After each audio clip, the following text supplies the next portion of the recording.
In the beginning, most kids love games. They're exciting, they're fun, you can play them with your friends and family.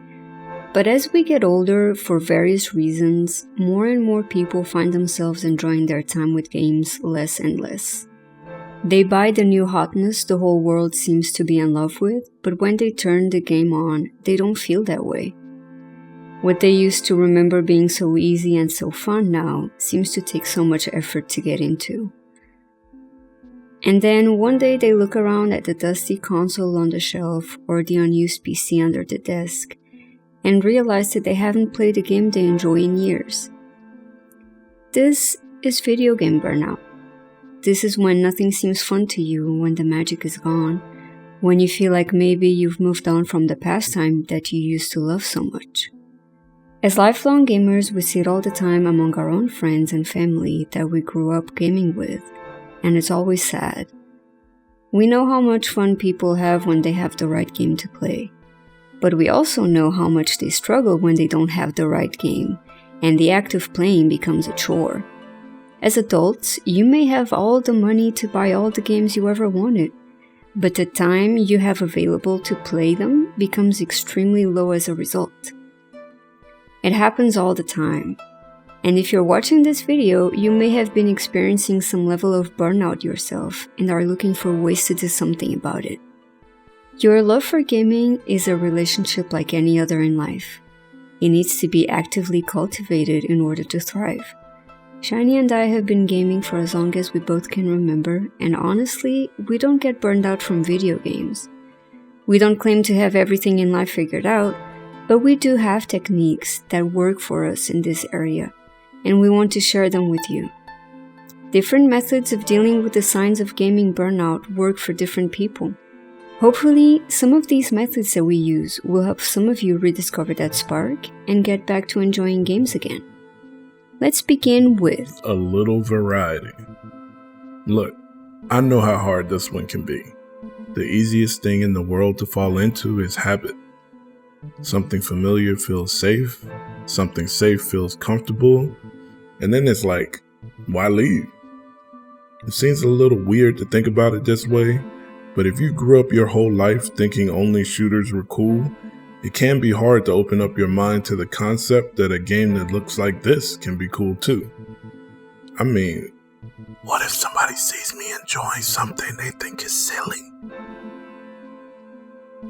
Can I tell you guys a secret?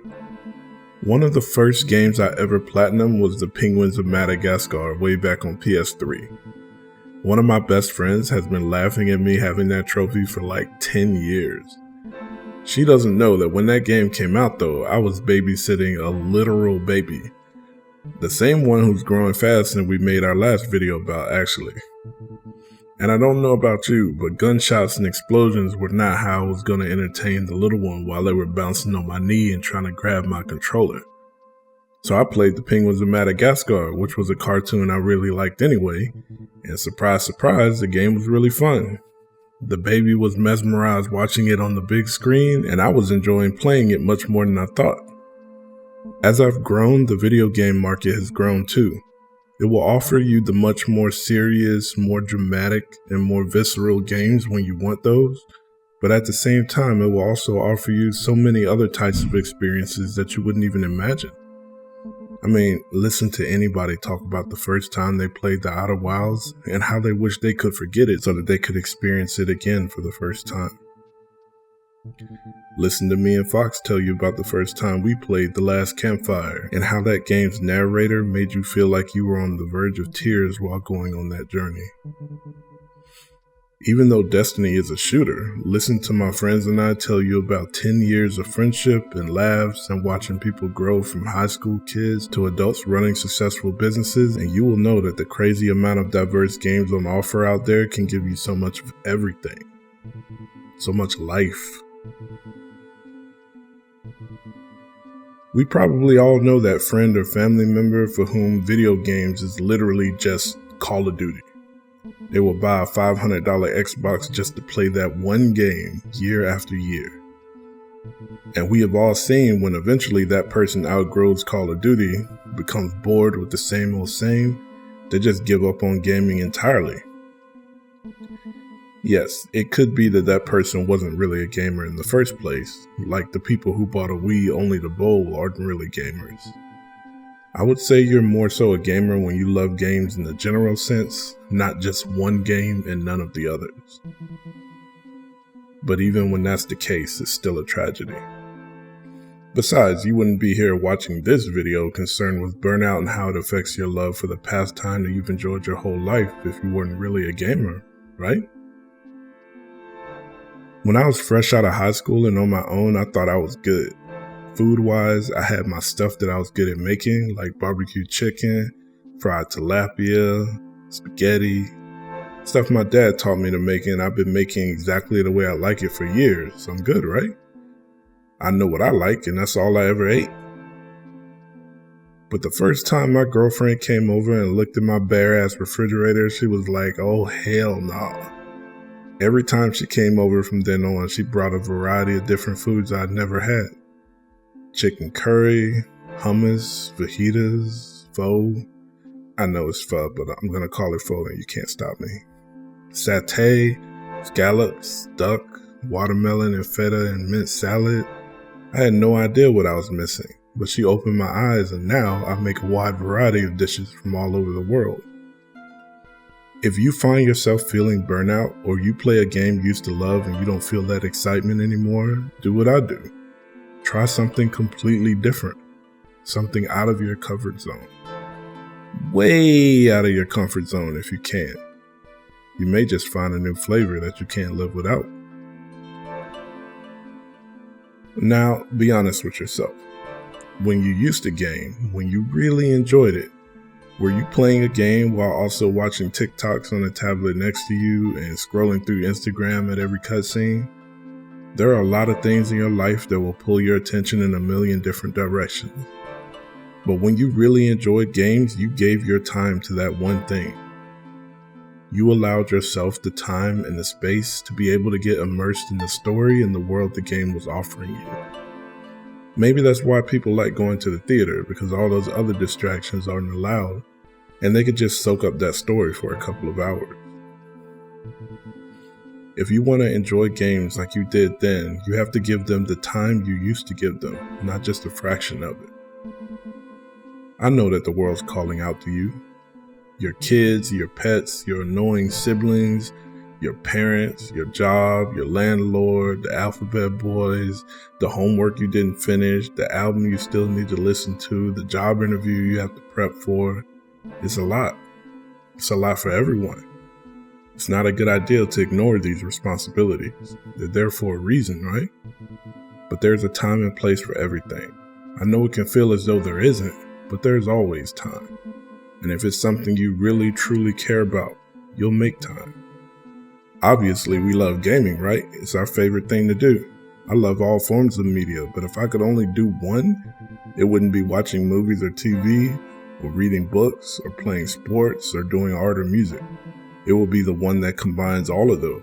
It will be playing games. And it will probably surprise people to learn how little time we actually have to play games. Jobs, family, partners, friends, pets, art, music. Most days it seems like there's no time at all to play anything. But we are determined to make it work, so we make time for gaming wherever we can. If we only have 10 minutes, cool. Time to take somebody's cues and Marvel Snap. Got half an hour? Time to rise up the ranks by button mashing and Tekken. Got a couple of hours free? Now we're talking. So many choices. Actually, this may be where a lot of people hit a wall. You might have the time, but you open up your list of games and nothing seems to grab you. Do you play something you're already familiar with, have a familiar experience, and then log off?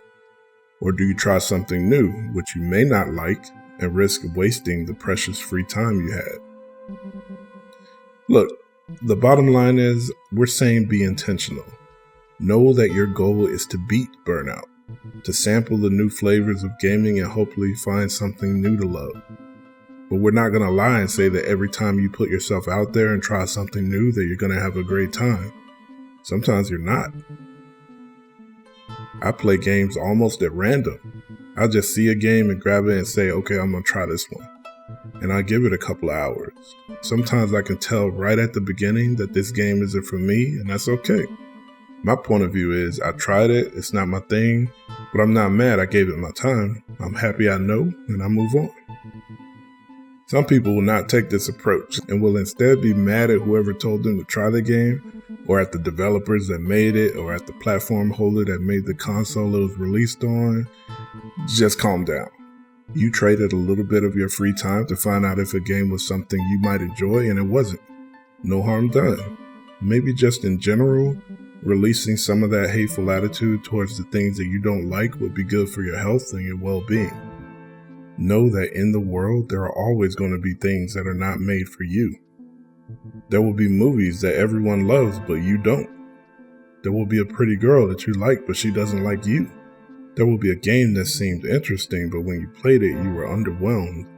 That is part of life. We all share this world, and everything in it wasn't made only for me or only for you. Some things were made for people with completely different tastes than you have.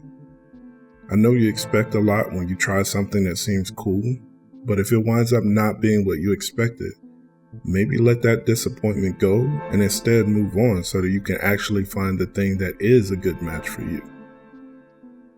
These are the techniques that work for us to prevent ever burning out on gaming. Feel free to take some or all, or none of them. Whatever helps you to keep your love of games burning bright if that's what you want to do. Down in the comments, tell us, have you experienced video game burnout? What helped you get over it and get back into enjoying the games that you play? Let us know. We'd love to hear about all the ways that work to help you. Thank you for listening.